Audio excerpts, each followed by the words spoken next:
Secretary general NCC lieutenant general Gurmeet Pal Singh ji, रक्षा मंत्रालय और एनसीसी के सभी ऑफिशियल्स, समस्त भारत के आए हमारे प्यारे कैडेट्स, देवियों और सज्जनों,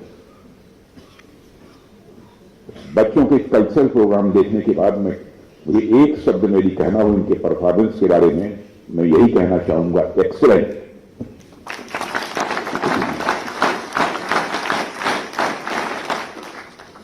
और सबसे पहले मैं एनसीसी कैडेट्स द्वारा प्रेजेंट किए गए इस कल्चरल प्रोग्राम के लिए उन्हें यहां बधाई देता हूं। वहीं पर बड़ा होने के कारण मैं अपना आशीर्वाद भी देता हूं। सभी कैडेट्स ने बहुत ही अच्छा प्रेजेंटेशन दिया है। आप सबकी एनर्जी और डेडिकेशन ने मुझे प्रभावित किया है। आज कुछ ही कैडेट्स ने अपने टैलेंट दिखाया है, लेकिन इन कुछ ही बच्चों के परफॉर्मेंस को देखने के बाद मैं कह सकता हूं, यही टैलेंट और यही एनर्जी और डेडिकेशन एनसीसी के सारे कैडेट्स में होगी ही होगी, मेरा पक्का विश्वास है। इसके लिए सभी हमारे एनसीसी के कैडेट्स के बधाई के पात्र हैं। अभी जो इन्वेस्टिगेटर सेरेमनी थी उसके दौरान कहा गया कि कैडेट बाटली के दूर दराज गांव से आए हैं। मैं समझता हूं किसी का दोष निकालना मेरा उद्देश्य नहीं है। कभी कभी मेरे मुंह से भी ऐसा निकल जाता है। बात मानसिकता की है। हम सबको मिलकर अपनी मानसिकता भी हमको बदलनी होगी, और मैं मान रहा हूं कि बदल भी रही है। कोई गांव चाहे कारगिल का हो या मिजोरम का हो, चाहे वह गांव कच्छ का हो, वह दूर दराज नहीं है। यही एक भारत श्रेष्ठ भारत का मूल मंत्र है। आज नेशनल कैडेट कोर द्वारा आयोजित रिपब्लिक डे कैंप में आप सभी अधिकारियों और देश के ब्राइट फ्यूचर हमारे युवा साथियों के बीच उपस्थित होकर मुझे बेहद खुशी है। मैं आप सभी अधिकारियों से तो आए दिन मिलता ही रहता हूं, लेकिन साथ ही मेरी कोशिश रहती है मैं समय समय पर एनसीसी कैडेट से भी बातचीत करता रहूं, ऐसा मुझे अवसर मिलता है। आप आज जब यह मौका मिला है तो आज मैं अपने युवा साथियों से अपनी कुछ बातें उनके सामने रखना चाहता हूं। साथियों, कई बार ऐसा होता है कि जब भी कोई सम्मानित व्यक्ति या कोई बड़ा व्यक्ति किसी कैंप में या सम्मेलन में बच्चों को संबोधित करने के लिए जाता है, वो अपने पर्सपेक्टिव में वह बातें करता है। सामान्यतः ये होता है, और एक तरह से बच्चों को सिर्फ एड्रेस करके चला जाता है। लेकिन आज मैं यहां अपने पर्सपेक्टिव से नहीं, बल्कि आप बच्चों के पर्सपेक्टिव से मैं कुछ बातें करना चाहता हूं। आप सभी युवा हैं, इसलिए आप इस बात को भी अच्छी तरह जानते हैं कि वर्तमान समय में बच्चों का रुझान ज्यादातर किन क्षेत्रों की ओर होता है। आज का दौर कंपटीशन का दौर नजर आता है। अपने अपने आसपास आपने देखा होगा कि कई बच्चे या संभवतः आप में से भी कई लोग डॉक्टर बनना चाहते होंगे, इंजीनियर बनना चाहते होंगे, एमबीए करना चाहते होंगे, पीएचडी करना चाहते होंगे, आर्म फोर्सेस में जाना चाहते होंगे, या फिर सिविल सर्विसेज की तैयारी करके देश को सर्व करना चाहते होंगे, या फिर कुछ लोग अपने स्टार्टअप शुरू करने की भी बात इन्हीं नौजवानों में से सोचते होंगे। जाहिर सी बात है, इन सब में बहुत कंपटीशन है, जिसके लिए आपको बहुत ही ज्यादा पढ़ना भी पड़ता है। यहां पर सोचने वाली यह बात है मेरे साथियों, इतनी ज्यादा पढ़ाई के बीच आखिर कोई एनसीसी के लिए समय क्यों निकाले? प्रश्न यह खड़ा होता है।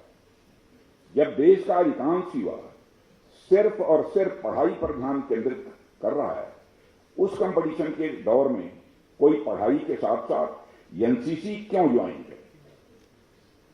जो समय आप एनसीसी को देंगे, यदि उस समय को आप पढ़ाई लिखाई में देंगे तो शायद आपको और अधिक फायदा होगा। फिर आखिर क्यों एनसीसी को इतना महत्व दिया जाता? साथियों, इसका एक साधारण फायदा तो यह दिखता है कि जब आप एनसीसी में जाते हैं, एनसीसी आपको ट्रेनिंग, एक्सरसाइज तथा अन्य माध्यमों से फिजिकल एक्टिविटी कराती है तथा आप शारीरिक तौर पर मजबूत बनते हैं। और दूसरा लाभ जो मैं समझता हूं यह है कि एनसीसी के अलग अलग कैंप के माध्यम से या अन्य इनिशिएटिव के माध्यम से आप देश के अलग अलग क्षेत्रों में जाते हैं और वहां लोगों से आपकी बातचीत होती है, लोगों के साथ संवाद आपका होता है, तो आपकी सोशल स्किल्स भी बढ़ती है, ऐसा मेरा मानना है। आप उस कुएं के मेढक नहीं रह जाते जिसे वह कुआं ही पूरी अपनी दुनिया समझ में आने लगता है। आप अलग अलग भाषा, खान पान तथा वेशभूषा रखने वाले लोगों से बातचीत करते हैं, उनसे मिलते हैं। और इसका एक तीसरा लाभ तो जो मैं समझता हूं वो यह है कि एनसीसी आप युवाओं के अंदर राष्ट्रवाद की भावना को जागृत करता है। और राष्ट्रवाद की ही भावना जागृत नहीं करता, बल्कि मैं मानता हूं कि नेशनल प्राइड, एक सेंस ऑफ नेशनल प्राइड भी आप लोगों के अंदर एनसीसी में आने के कारण पैदा होती है। और नेशनल प्राइड ये मनुष्य के हृदय की सबसे बलवती भावना होती है। भारत लंबे समय तक गुलाम था, अंग्रेजों की हुकूमत भारत में थी। भारत को कैसे आजादी मिली? इसी सेंस ऑफ नेशनल प्राइड ने ही भारत को आजादी दिलाई। चंद्रशेखर आजाद, सरदार भगत सिंह, खुदीराम बोस जैसे नौजवानों, किसी की उम्र 16 साल थी, किसी की 18 साल की थी, किसी की 21 साल की थी। किसी ने हंसते हंसते फांसी के फंदे को चूम लिया और किसी ने, चंद्रशेखर आजाद जैसे लोगों ने इसी उत्तर प्रदेश के इलाहाबाद गार्डन में अपने रिवाल्वर की गोलियों से अपने अंग्रेज दुश्मनों को भूनते भूनते जब रिवाल्वर में अंतिम गोली से बची तो उन्हें इस बात की चिंता सताने लगी कि कहीं विदेशियों के रिवाल्वर की विदेशी गोली हमारे जिस्म में प्रवेश कर हमारे जिस्म को नापाक न कर दे। इसलिए चंद्रशेखर आजाद ने अपने ही रिवाल्वर की अंतिम गोली अपने सीने में दाग लेने का काम किया था, तब जाकर यह भारत आजाद हुआ है। यही है sense of pride, sense of national pride. कई जवानों के संबंध में ये बातें की जा सकती है, कैसे कैसे उन्होंने अपना इसी एक सेंस ऑफ नेशनल प्राइड के कारण अपना सर्वस्व न्यौछावर कर दिया और आज हम आजाद भारत के नागरिक हैं। एनसीसी के आपके अंदर इस भावना को और बलवान बनाता है। मैं जानता हूं किसी भी स्थिति में स्वयं हमसे ज्यादा हमारे लिए हमारा राष्ट्र सर्वोपरि है, यह भावना एनसीसी आपके अंदर पैदा करती है। ऐसे अनेक लाभ हैं जो एनसीसी ज्वाइन करने के साथ आपको मिलते हैं और यह सारी चीजें एक व्यक्ति के रूप में मैं समझता हूं कि आपके व्यक्तित्व का कंप्रिहेंसिव डेवलपमेंट यानी सर्वांगीण विकास करती है। यह सब आपको अध्ययन के क्षेत्र में तथा अध्ययन के बाद भी आपके अंदर एक निखार लाने में अपनी भूमिका का निर्वाह करती है। लेकिन इन सब के अतिरिक्त मैं एक और बात करना चाहूंगा जो आपके कैरियर के पॉइंट ऑफ व्यू से बहुत ही इंपॉर्टेंट है। वर्तमान समय में तो आप जानते हैं कि आर्टिफिशियल इंटेलिजेंस का ये युग, ऑटोनोमस मशीन्स का। आज मशीनें बहुत कुछ कर सकती हैं, लेकिन एक समय ऐसा भी था जब मशीनों का काम सिर्फ उन कामों तक सीमित था जो काम मानव अपने बल से करता है, जैसे गड्ढा खोदना, ईंट उठाना, किसी सामान को एक स्थान से दूसरे स्थान पर ले जाना। यह सारे फिजिकल वर्क जो मनुष्य के जिम्मे था, मनुष्य ने अपनी सोच के दम पर ऐसी मशीनों का निर्माण किया, यह सारे फिजिकल वर्क मशीनें करने लगी। साथियों, मनुष्य का काम बौद्धिक विकास पर केंद्रित रहा और मनुष्य अपनी सोचने की शक्ति से सभ्यता को कई पायदान ऊपर ले गया। कहने का अर्थ एक दौर ऐसा था कि शरीर का काम मशीनें करती थी और बुद्धि का काम मानव करता था। लेकिन अब जिस तरह से लगातार आर्टिफिशियल इंटेलिजेंस और ऑटोनोमस मशीन्स डेवलप हो रही हैं, इस बात में कोई संदेह नहीं रह गया है कि आने वाले समय में बौद्धिक काम भी मशीनें करेंगी। मानव इस ओर आगे बढ़ चुका है और जल्द ही हमें व्यापक स्तर पर यह सब सारी चीजें स्वाभाविक रूप से देखने को मिलेंगी। लॉजिकल मैथमेटिकल इंटेलिजेंस की वजह से सारे तो नहीं लेकिन कई सारे काम मशीनें कर सकेंगी, ऐसा मेरा मानना है।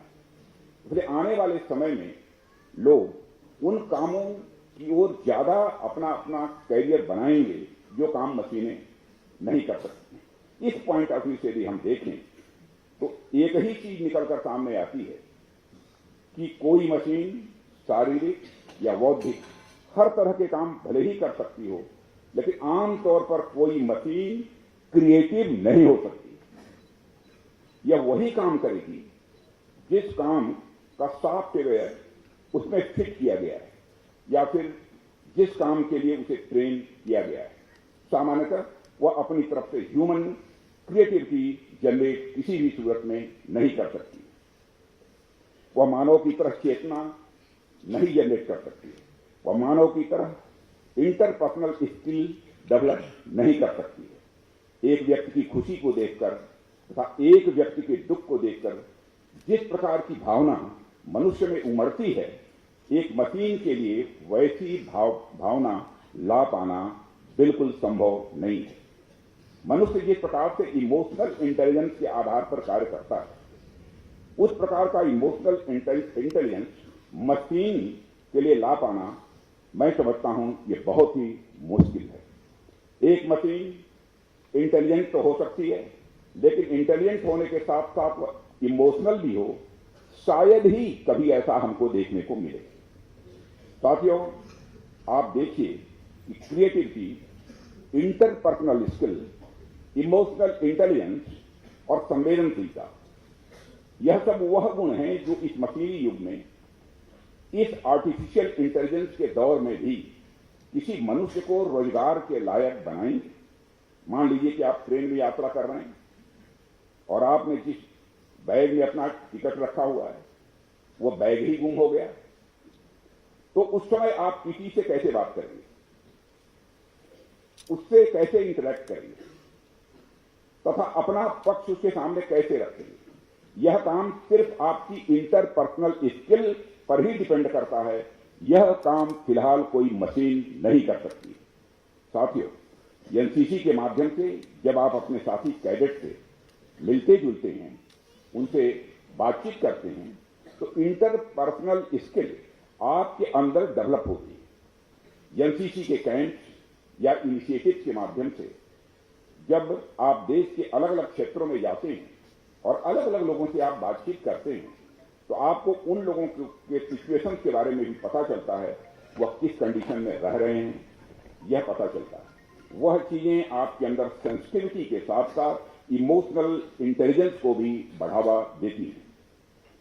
साथियों, मेरा ऐसा मानना है यह सारे स्किल्स जो आपको एनसीसी के माध्यम से मिलते हैं, यह स्किल्स आपकी physical, mental and social wellbeing को इंश्योर करता है। मैं खुद भी एक एनसीसी का कैडेट रह चुका हूं और मैंने यह स्वयं भी अनुभव किया है। और जैसा कि मैंने प्रारंभ में आपसे जिक्र किया कि वर्तमान समय कंपटीशन का समय है, प्रतिस्पर्धा का समय है, और इस कंपटीशन के दौर में आपका सिर्फ पढ़ते रहना ही यह महत्वपूर्ण नहीं है, बल्कि पढ़ाई के साथ साथ आपको फिजिकली, मेंटली और सोशली भी कैपेबल होना ही होगा, क्योंकि तभी आने वाले समय में आप अपनी जनरेशन को अच्छे से लीड कर पाएंगे। मुझे पूरा विश्वास है एनसीसी आपके ओवरऑल डेवलपमेंट में एक बहुत ही महत्वपूर्ण भूमिका निभाएगी। आपके व्यक्तित्व को निखारने में यह एनसीसी सहायक होगी, ऐसा मेरा पक्का विश्वास है।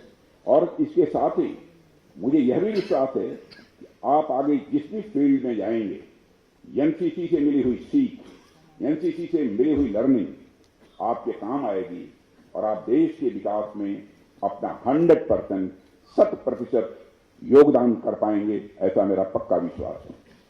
इसी आशा और विश्वास के साथ मैं आप सभी को भविष्य के लिए ढेर सारी शुभकामनाएं देते हुए यहीं पर अपना निवेदन मैं समाप्त करता हूं।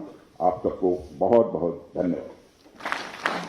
मैं रक्षा मंत्री जी से अनुरोध करती हूँ